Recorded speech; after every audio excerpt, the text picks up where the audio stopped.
야곱이라는 사람은 정말 독특한 사람입니다. 성경에서 야곱만큼이나 이 복이라는 거에 눈이 멀어서 어떻게든 복 받으려고 악착같이 애쓰며 살았던 사람은 굉장히 드뭅니다. 야곱은 히브리어로 야코브라고 하는데 뒤꿈치를 잡는 사람, 찬탈자, 속이는 사람이라는 이름처럼 어찌 보면 그는 정말 악랄할 정도로 형과 아버지 그리고 가족들을 속이면서까지 복을 받기를 원했습니다.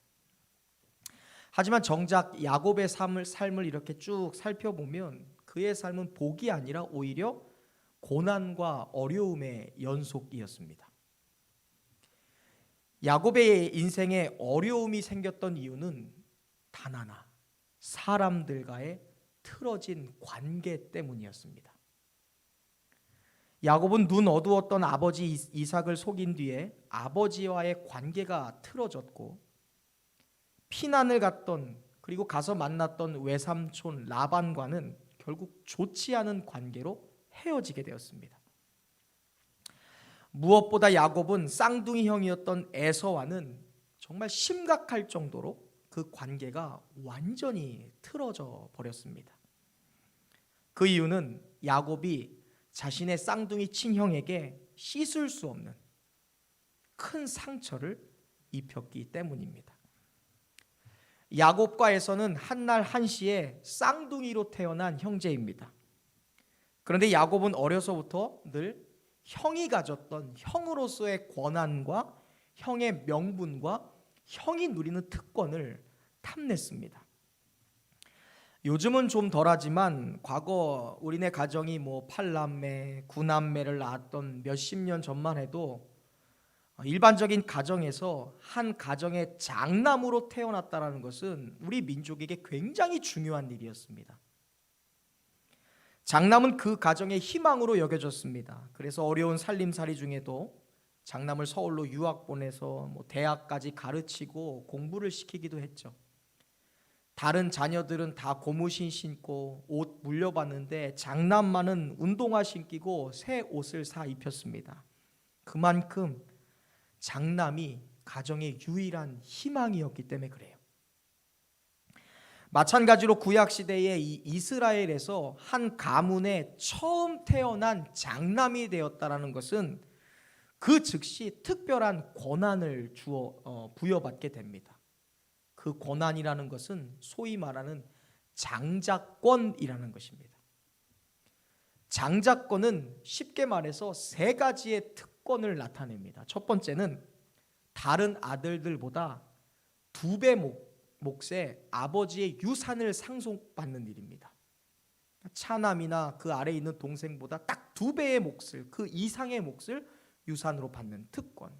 두 번째는 아버지의 모든 축복을 물려받는 권리가 있었어요. 그리고 마지막 세 번째는 장남은 아버지의 뒤를 잇는 후계자로서 가문의 모든 대소사에 관여할 수 있었고 그것들을 주도할 수 있는 권한을 가지고 있었습니다.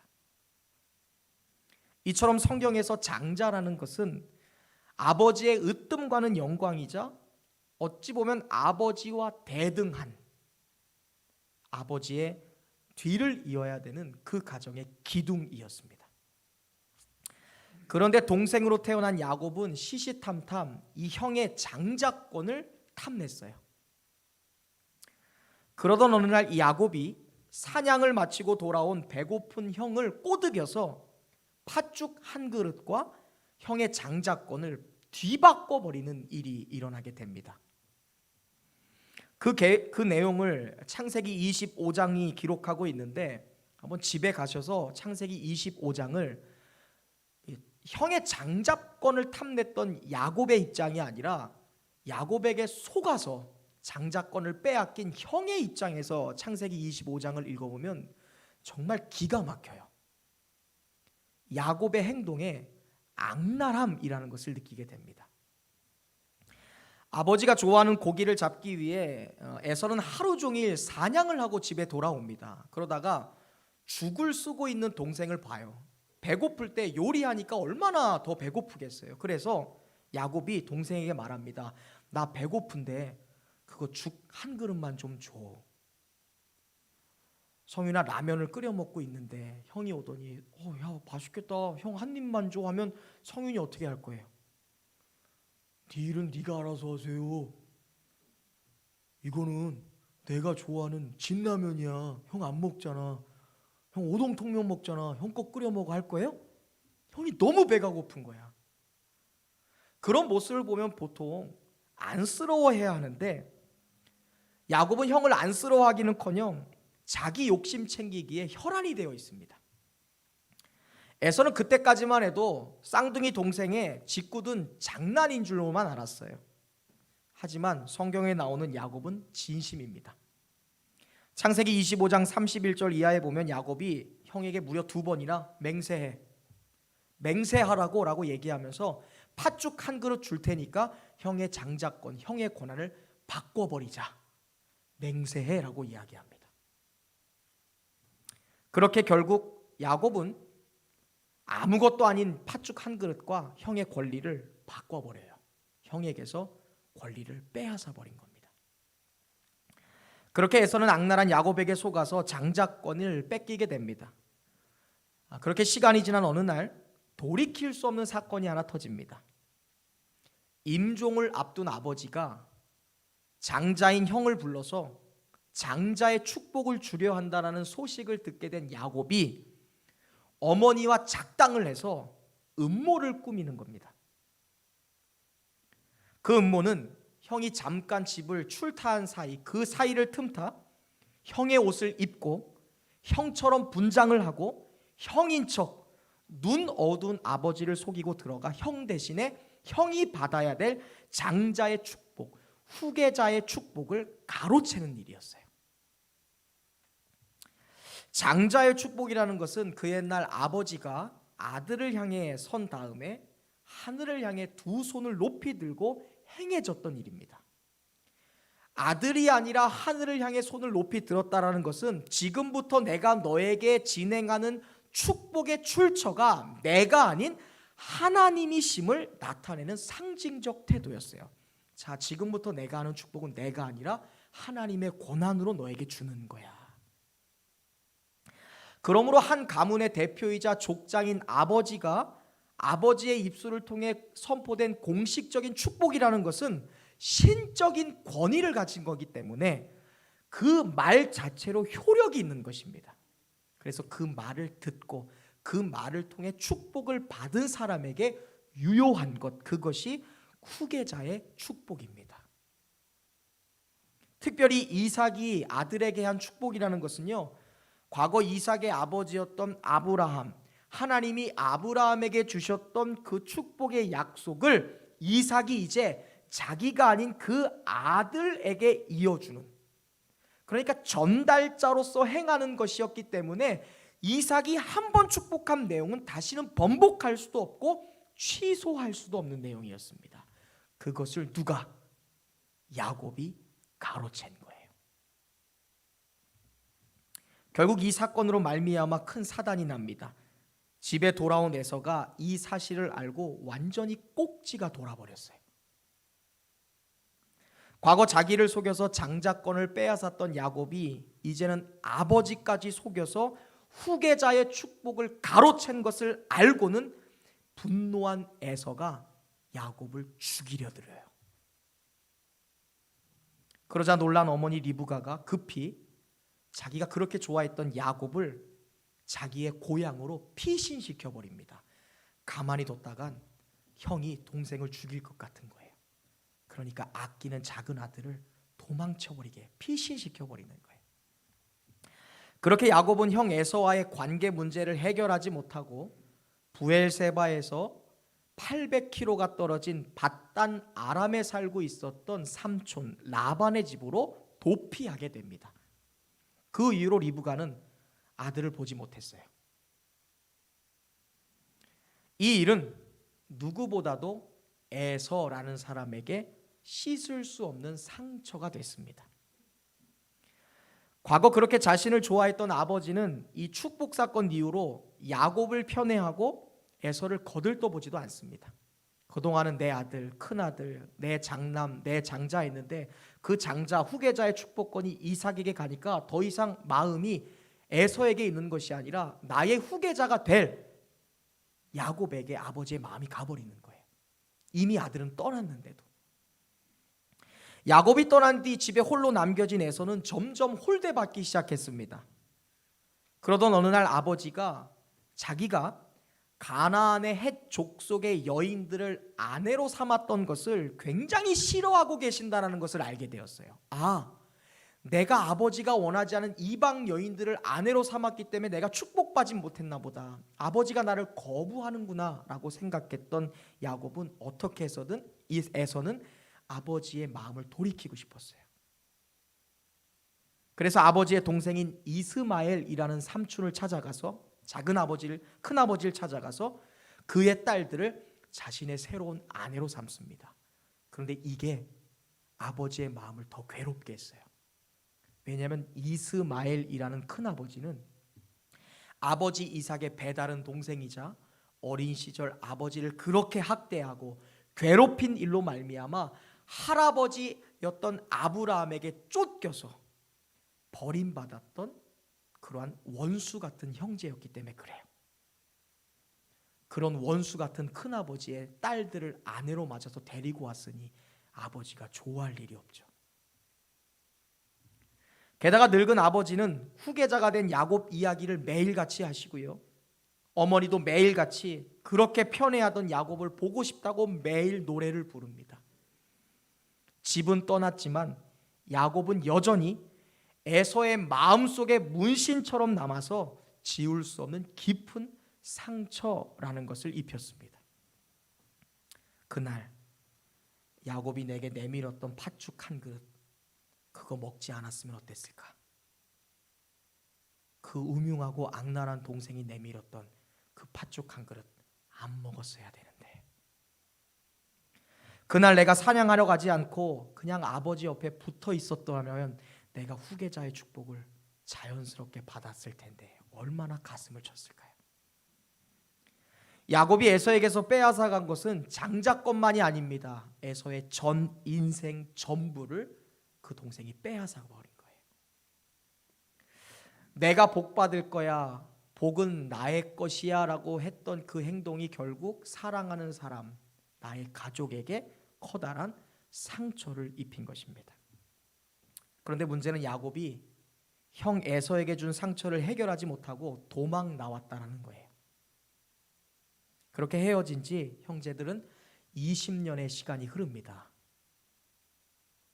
그 긴 시간 동안 에서가 집에서 얼마나 고통스러웠을지, 얼마나 힘들었을지를 한번 여러분 상상해 보세요. 그 이후로 에서는요, 누구에게도 사과를 받아본 적이 없어요. 그의 부모들은 그를 이해시키려 하지도 않았습니다. 네가 이해해. 어떻겠니? 아마 아무 말도 안 했을 거예요. 왜? 아들이 그의 마음속에 근심이 됐기 때문에 그래요. 그 많은 아내들도 자신의 아픔을 전혀 공감해 주지 못합니다. 그날 이후로 에서는 그렇게 좋아하던 사냥을 그만두었을지도 모르겠어요. 이 사냥하러 갔다가 축복을 빼앗긴 거니까 사냥하러 돌아다니는 사람들만 보면 그때의 상처가 떠올랐을지 모르겠어요. 그래서 그렇게 좋아하던 활과 화살과 그러한 사냥 도구들을 다 부러뜨렸을지도 모르겠어요, 여러분. 또 그날 이후로 팥죽만 보면 문신처럼 마음에 새겨졌던 그 어린 시절 동생에게 속았던 그때의 기억이 또다시 그를 계속해서 분노하게 만들었을 거예요. 그런 거 있잖아요. 과거 나에게 상처를 입혔던 그 사람과 비슷한 사람, 그러한 직종, 선생님, 권위자를 볼 때 이따금씩 우리의 마음속에 상처라는 것이 문득문득 막 솟아오르지 않습니까? 아마 야곱에서는 팥죽을 볼 때마다 그 상처가 계속 떠올랐을 거예요. 오기만 해봐라, 만나기만 해봐라, 내가 너를 반드시 죽일 거야. 그런데 오늘 본문 말씀을 보니까 그렇게 분노에 가득하고 그렇게 상처와 아픔으로 가득했던 형 에서가 야곱을 찾아오는 장면으로 오늘 우리가 읽었던 본문이 시작이 됩니다. 에서가 자기에게 씻을 수 없는 상처를 입혔던, 큰 상처를 주었던 야곱을 지금 찾아오고 있는 장면이에요. 야곱은 형이 자신에게로 온다는 이야기를 듣자마자 굉장히 두려웠어요. 그리고 마음에 답답함이 있었습니다. 왜냐하면 형이 혼자 오는 게 아니라 400명의 장정을 거느리고 오고 있었기 때문에 그래요. 우리 창세기 33장 1절 말씀 한번 같이 읽어보겠습니다. 20년 만에 형제가 재회하는, 조우하는 장면이에요. 1절 읽어보겠습니다. 시작.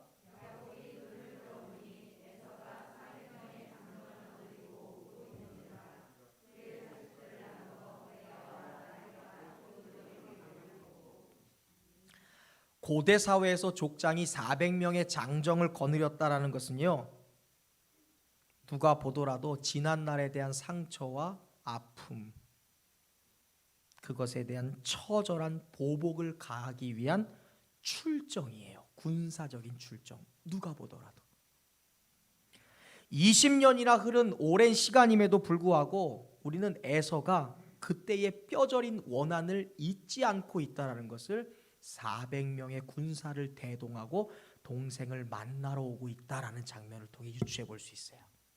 상처 준 사람은 잊어도 상처 입은 사람은 절대 잊지 못한다는 거예요. 만나기만 해봐라.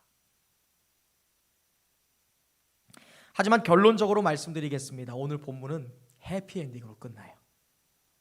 그 처절한 복수와 처절한 고통으로 인한 형제간의 사륙전이 아니라 감격스러운 화해로 오늘의 본문은 끝마치게 됩니다.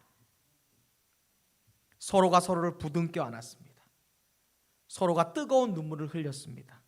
그리고 서로의 마음속에 새겨졌던 그러한 아주 깊은 상처를 감싸주는 아름다운 회복의 만남이 된 줄로 믿습니다. 자, 그렇다면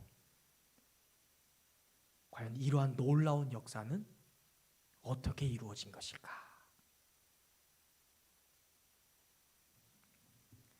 바로 야곱이 지난 날에 내가 형에게 주었던 그 깊고 씻을 수 없는 상처에 대하여 진심으로 사과했기 때문에 그래요. 20년 전 야곱은요, 내가 했던 행동으로 아파했을 형의 마음을 전혀 헤아리지 못했습니다.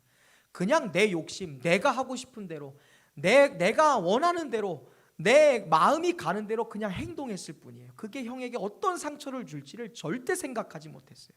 나오는 말대로, 감정대로 그냥 했던 것입니다. 그냥 속이고 빼앗고 찬탈하기에 바빴고 죽이겠다는 형을 피해 도망 나오기에 바빴어요. 그런데 여러분, 이제는 달라요. 형이 어떠한 마음으로 나에게 지금 오고 있는지, 형이 어떠한 감정으로 지금 나를 만나러 오고 있는지를 이제서야 헤아릴 수 있게 되었어요. 그 증거가 뼈저린 원한을 품고 있던 형의 마음을 위로하기 위해, 그 형의 마음을 녹이기 위해 자신이 가지고 왔던 모든 소유를 형에게 예물로 주는 일이었어요.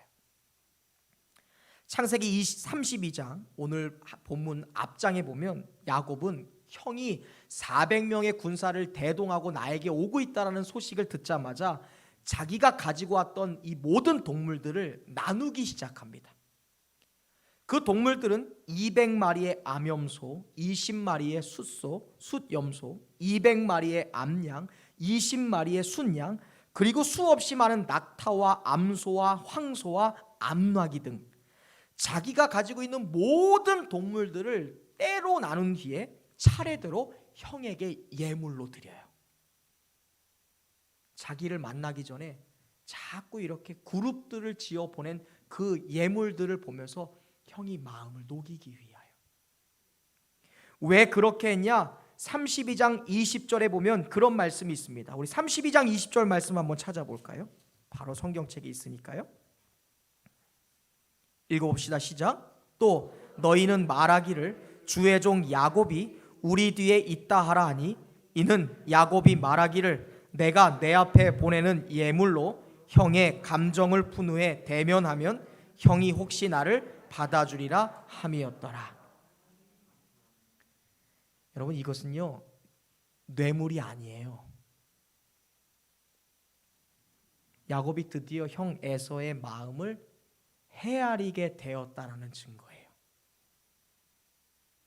그때 형이 얼마나 화가 났을지, 내가 형에게 얼마나 큰 상처를 주었을지, 한 번에 보내는 게 아니라 계속해서 형의 마음을 누그러뜨리고 그 상처가 얼마나 깊었을지를 헤아리는 마음, 그것이 때를 나누고 목록을 나누고 블럭을 지정해서 계속 형의 마음을, 형 힘들었지, 형 나 때문에 아팠지, 세 번째 보내면서 형 나 때문에 괴로웠지, 형 그때 너무 힘들었지, 계속 형의 마음을 헤아리는 모습, 그것의 증거예요. 지난 20년 동안 형이 얼마나 아프고 형이 얼마나 힘들었을지를 요셉이 드디어 생각하게 된 거예요. 그렇게 형의 상처난 마음을, 아픔을, 그러한 마음을 헤아리면서 형이 나를 받아주기를 바라면서 그러한 행동을 한 겁니다, 여러분. 그렇게 자신의 모든 소유물을 형에게 보냈던 야곱은 그날 밤 야복강이라는 나루터에서 천사를 만납니다. 하나님의 천사를 만난 야곱은 그 순간 천사에게 달려들어 밤새도록 씨름을 합니다. 씨름을 했다는 것은 그가 기도했다라는 거예요. 그 씨름을 하는 도중에 아침이 밝아오자 천사가 떠나려 하는데 야곱이 얼마나 천사를 세게 붙들고 기도를 했는지 천사가 떠날 수가 없자 나를 가게 하라 라고 얘기합니다. 그래도 야곱이 천사를 놓지 않은 거예요. 계속 기도하는 거예요. 그러면서 천사가 떠날 수가 없자 야곱의 환도뼈, 넓적다리, 허벅지를 탁 쳐서 그 허벅지에 근육을 어긋나게 합니다. 그래도 야곱이 절대 천사를 놓지 않아요. 그리고 천사에게 간절히 원합니다. 기도합니다. 뭐라고 얘기합니까? 내게 축복하지 아니하시면 내가 당신을 보내드리지 않겠습니다. 그가 구했던 축복은요, 그가 목숨 걸고 기도했던 것은 그가 자신의 허벅지 넓적 다리가 치임을 받아서 탈구시킬 정도로 그가 받고 싶었던 응답은요, 형과의 관계를 해결할 수 있도록 도와달라는 간절한 기도였어요. 형의 마음을 녹여주세요. 형의 상처가 해결될 수 있도록, 형의 아픔이 없어질 수 있도록 제발 저를 도와주세요. 그러자 천사가 축복해요. 창세기 32장 28절입니다. 그가 이르되 너의 이름을 다시는 야곱이라 부를 것이 아니요 이스라엘이라 부를 것이니 이는 네가 하나님과 및 사람들과 겨루어 이겼음이라. 응답하시겠다는 거예요. 너의 기도가 응답되었다는 것입니다. 너의 기도에 반드시 그렇게 응답하시겠다는 거예요.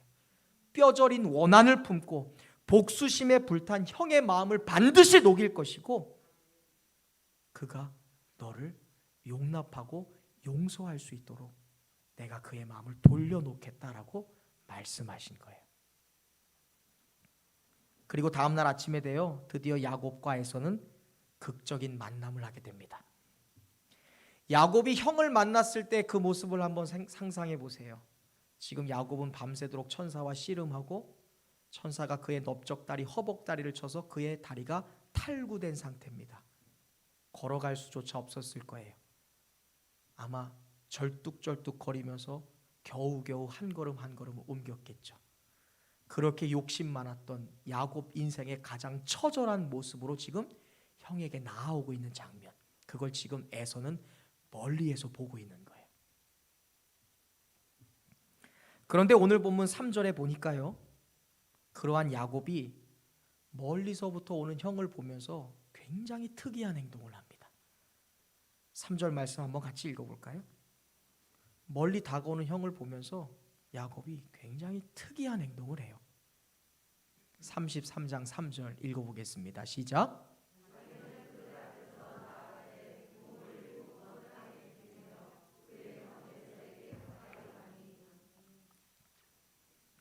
야곱이 형이 다가오는 모습을 보면서 그 불구가 된 몸을 뒤로 하고 모든 식솔들과 모든 재물보다 더 앞에 나가서 형 앞에 몸을 7번 땅에 굽히며 형을 향해 나아갔다라고 말해요.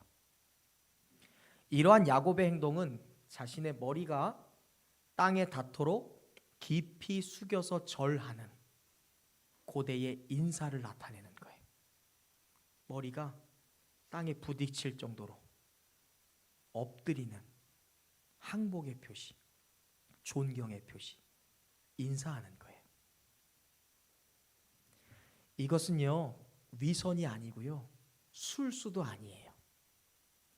야곱이 그렇게 잘하는 잔머리를 쓰는 것도 아닙니다. 소위 말하는 쇼하는 게 아니고 허벅지가 탈구되어 비틀거리면서 걷기도 힘든 야곱이 머리를 땅에 박으면서 깊이 숙여 형에게 지금 절을 했다라는 것은요, 그가 지금 온 마음과 성심과 전심을 다해 형에게 용서를 구하며 온 성의를 다해 진심이 담긴 사과를 했다라는 말씀이에요. 이게 7이라는 숫자를 들으면 뭐가 생각나요? 완전수. 형이 용서할 때까지, 형의 마음이 녹아질 때까지, 형이 나의 사과를 받아줄 때까지 끊임없이 사과하는 그러한 야곱의 모습. 형이 용서할 때까지, 형의 분노가 사라질 때까지, 형의 마음이 아픔이 사라질 때까지, 형의 마음속 깊은 상처가 회복될 때까지 야곱은 진정성 있는 사과를 하는 거예요. 몸을 7번 땅에 엎드리며 형에게 나아가되, 그때 그 모습을 본 형 에서의 마음이 눈 녹듯 녹아버립니다. 야곱이 자신의 과거의 잘못을 형에게 진심으로 사과하고 자신의 감정을 누그러뜨리기 위해 최선을 다하고 있는 진정성 있는 사과의 모습을 볼 때 에서에게 나타난 반응은요, 복수가 아니라요, 용서였고 눈물이었어요.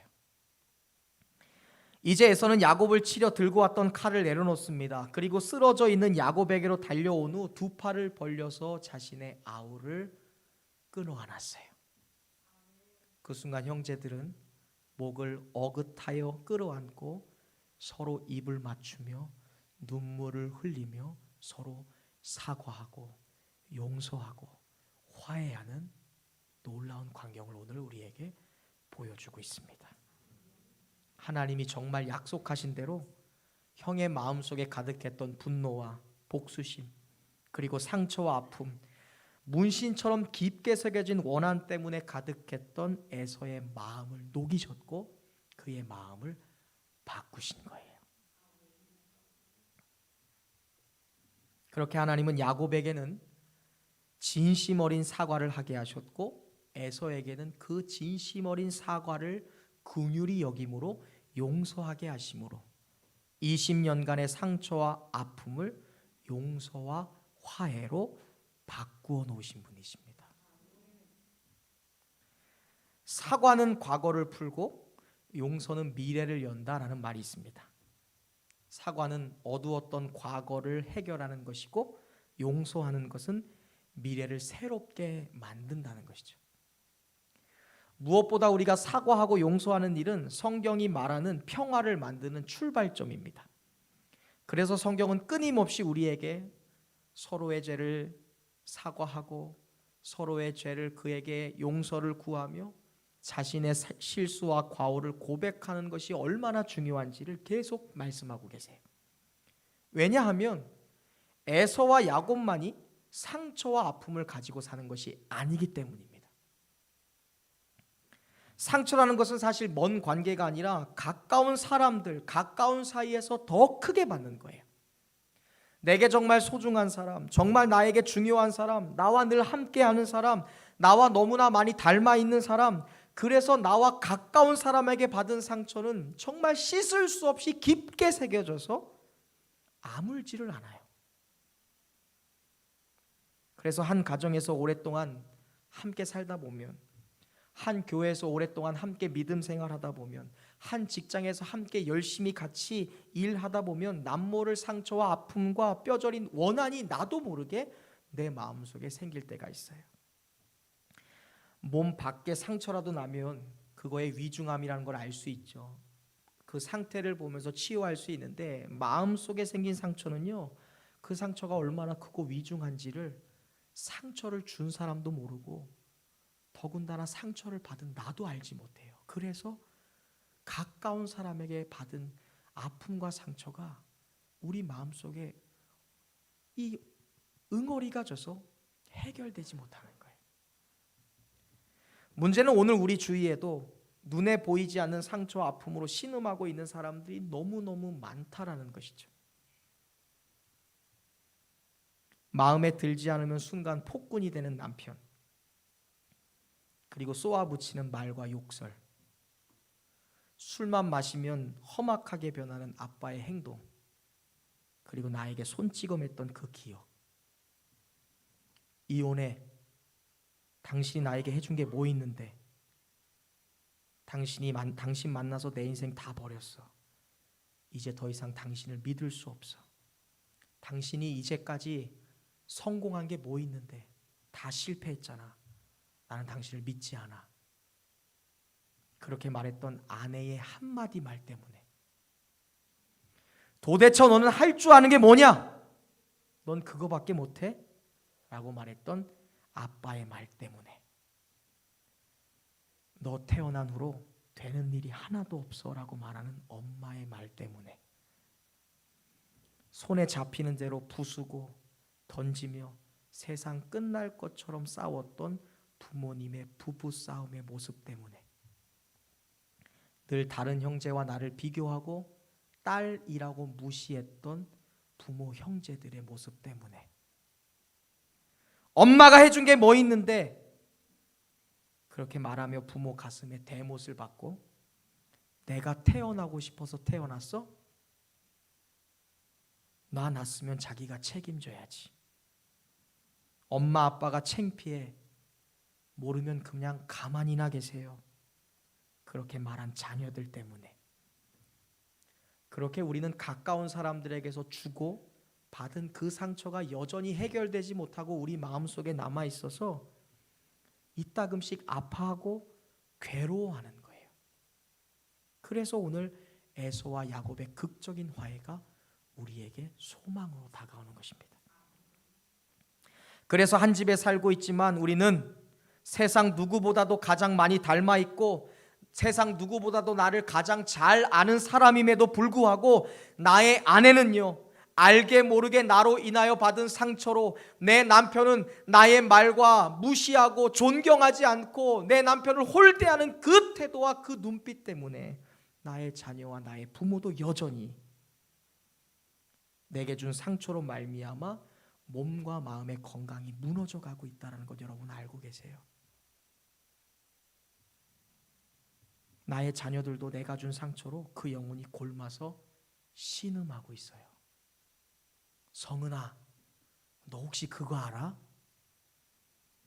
네가 처음 아빠 사랑해 라고 이야기했을 때 아빠는 아마 성준이, 성윤이가 경기에서 해트트릭 3골 넣은 것보다 더 행복해했을 거야. 그죠, 집사님? 하늘이가 처음 엄마에게 편지 써줬을 때 그 편지는 네 남자친구가 너를 사랑하는 것보다도 목사님은 한 6,000배 아니 6만 배 이상 더 사랑스러웠을 것 같아. 건우가 처음 걸음마를 했을 때 너를 보고 즐거워하고 행복했던 엄마의 마음은 네가 뭐 하나 멋있게 만들어 놓고 너에게 맡겨진 일들을 성공적으로 했을 때 너의 사장님이 너를 칭찬한 것보다 엄마는 더 행복하게 너를 칭찬했을 것 같아. 그런데 우리 자녀들은 부모님에게 과연 어떻게 말하고 있나요? 사랑해요, 존경해요, 감사해라고 말하고 계세요? 그 모든 것들이 우리 부모님들에게 상처가 되어 씻을 수 없는 아픔으로 남겨져 있다는 것이죠. 그렇게 내 아내에게, 나의 남편에게, 부모에게, 자녀에게 문신처럼 깊이 새겨진 상처는 여전히 마음속에 남아 있습니다. 그래서 지금도 아파하고 괴로워하고 있어요. 그래서 우리의 가족들은 그렇게 좋아하던 일을 그만두었을지도 모르겠어요. 아빠에게 잘 보이려고 하던 애교와 그러한 행동들, 왜 내 딸이 그것을 그만두었을까? 왜 내 아들이 그것을 더 이상 하지 않을까? 아버지로 말미암은 상처가 그 마음속에 원한이 되어 있기 때문에. 남편의 기분을 맞추기 위해 하던 응원과 격려들, 그리고 자녀를 위해 조건 없이 하던 헌신을 왜 부모가 이제는 안 할까? 그것을 내가 포기하게 만들었을지도 모르는 거예요. 그리고 나의 아내, 나의 남편, 나의 자녀, 나의 부모님은 어두운 곳에 숨어서 자신의 인생을 계속해서 부러뜨리고 살고 있을지 모르겠습니다. 이게 여러분의 가장 가까운, 여러분과 가장 많이 닮아 있는, 여러분에게 가장 소중한 여러분의 가족이 지금 그렇게 신음하고 있다는 거예요. 그러한 우리에게 오늘 필요한 것은 이제는 지난 나의 과오를, 그리고 나의 실수를, 그리고 세상 누구보다도 사랑하는 사람들에게 주었던 상처와 아픔에 대하여 야곱처럼 진심 가지고 할 수 있는 한 최대의 노력을 가지고 성심으로 이제 사과하는 일이에요. 우리가 사과해야 되는 이유가 있다면, 사과라는 것은 우리를 죄로부터 자유하게 하고 우리의 죄를 용서하기 때문에 그렇습니다. 사과는요, 사람과 사람, 그리고 사람과 하나님 사이의 공기를 맑게 하는 힘을 가지고 있습니다. 우리가 진심으로 사과할 때 우리는 서로를 용서하고 서로를 화해하고 서로를 다시 시작할 수 있는 새로운 단계로서 나아갈 수 있는 거예요. 무엇보다 우리가 사과해야 될 이유가 있다면, 서로가 서로에게 사과하고 용서하는 일이 하나님이 그토록 원하시는 일이기 때문에 그렇습니다. 예수님 마태복음 5장 23절 이하에서 사과 그리고 화해, 용서가 얼마나 중요한 것인지 다음처럼 말씀하셨습니다. 그러므로 예물을 제단에 드리려다가 거기서 너의 형제에게 원망 들을 만한 일이 있는 것이 생각나거든 예물을 그냥 제단 앞에 두고 가서 먼저 형제와 화목하고 그 뒤에 예물을 드리라. 하나님은 우리가 모든 사람과 화목하기를 원하고 계신다라고 말씀합니다. 그것이 예배보다 중요하다는 거예요. 헌금 드리는 것보다 중요하다는 거예요. 그리고 이 화목한 관계를 위해 예배를 멈출 수 있다면, 사과할 수 있다면 예물을 드리는 것을 멈추고 그에게 달려가 진심 어린 사과를 하고 진심 어린 화해를 청하고 용서를 얻으라 라고 말씀하고 계십니다. 근데 문제는요, 우리가 사과하는 일에 굉장히 서툴다는 거예요. 우리 한국 사람들은 감사하는 일에는 굉장히 익숙한데요, 사과하는 일에 대해서는 굉장히 서툴러요. 사과하면 하늘이 꺼지는 줄 아는 것 같아요. 그래서 그냥 묻어두고 삽니다. 시간이 약이 될 거야, 시간이 지나면 잊혀질 거야, 걔도 좋은 일 있으면 다 잊어버릴 거야, 그냥 묻어둬요. 아예 덮어두고 삽니다. 하지만 상처받은 사람의 입장에서는요, 절대로 묻어지지가 않아요. 여러분, 절대로 덮어지지가 않습니다. 가까운 사람에게 받은 상처와 아픔은 평생 가는 거예요.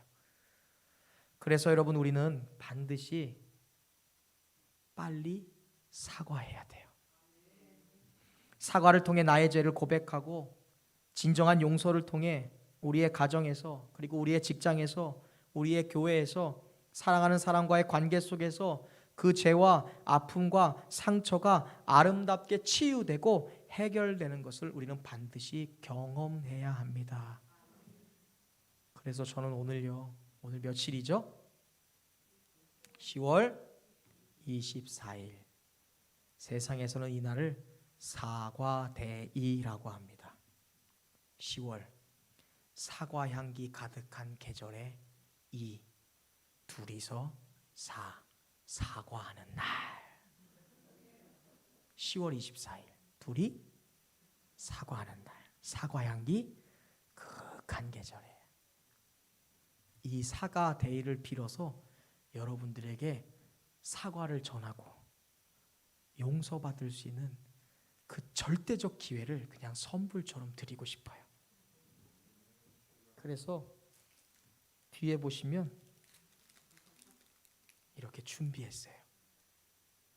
이 사과는요, 여러분 먹으라고 준비한 거 아니에요. 이 사과는요, 내가 먹는 게 아니라 지난 시간 동안 혹시 미안하고 나의 실수로 상대방의 마음을 아프게 한 것이 있다면 그에게 찾아가서 미안합니다. 죄송합니다. 사과 드립니다. 나의 사과를 받아주세요 하면서 사과 주고 화해를 청하고 그래서 용서받기 위해 사용하라고 드리는 거예요. 딱 한 번의 시간일지 몰라요. 그냥 딱 한 알의 사과일지 모릅니다. 그러나 제가 간절히 바라고 원하는 것은 이 행사를 통해 그리고 이 시간을 통해 저와 여러분이 야곱처럼 나의 죄된 모습을 깨닫고 사람과의 관계 속에서 내가 그에게 상처와 아픔을 준 것이 있다면 나이가 무의식적으로 상처와 아픔을 입혔던 사람이 누군지를 나 스스로 자각하고 그가 받았던 상처와 아픔을 내가 헤아리며 그의 회복을 위해 그의 마음속에 상처로부터 자유함을 위해 내가 간절히 기도하고 진심이 담긴 사과를 전함으로 서로가 사랑하고 서로가 용서하고 화해하고 회복될 수 있기를 주님의 이름으로 축원합니다. 생각해봐요. 남편이 아내에게 야곱이 그랬던 것처럼 몸을 굽히는 거예요. 언제까지? 아내가 용서할 때까지. 아내가 남편을 위해 몸을 굽히는 거예요. 언제까지요? 남편이 용서할 때까지. 부모가 자녀에게 몸을 굽히는 겁니다. 야곱처럼. 언제까지요? 자녀의 마음속에 깊이 새겨진 그 상처가 아물 때까지. 그때 얼마나 아름다운 일이 일어날까. 철천지 원수가 될 뻔한 쌍둥이 야곱과에서의 눈물 흘린 해우는 형과의 화해를 위해 목숨을 걸었던 야곱의 진정한 사과 그리고 에서의 참된 용서가 있었음을 여러분 기억하시길 바랍니다. 저와 여러분 모두가 이거 들고요. 할 수 있으면 오늘이 가기 전에 그리고 이번 한 주가 가기 전에 야곱의 자세로 그리고 에서의 마음으로 서로 진심 어린 사과를 전하고 그가 나에게 받았던 마음의 아픔과 상처를 헤아려서 그 마음의 상처를 녹여달라고 하나님 앞에 간절히 기도하고 그리고 최선을 다해 그에게 사과를 전함으로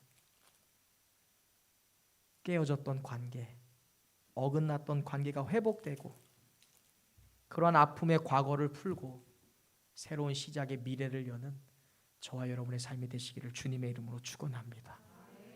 기도하겠습니다.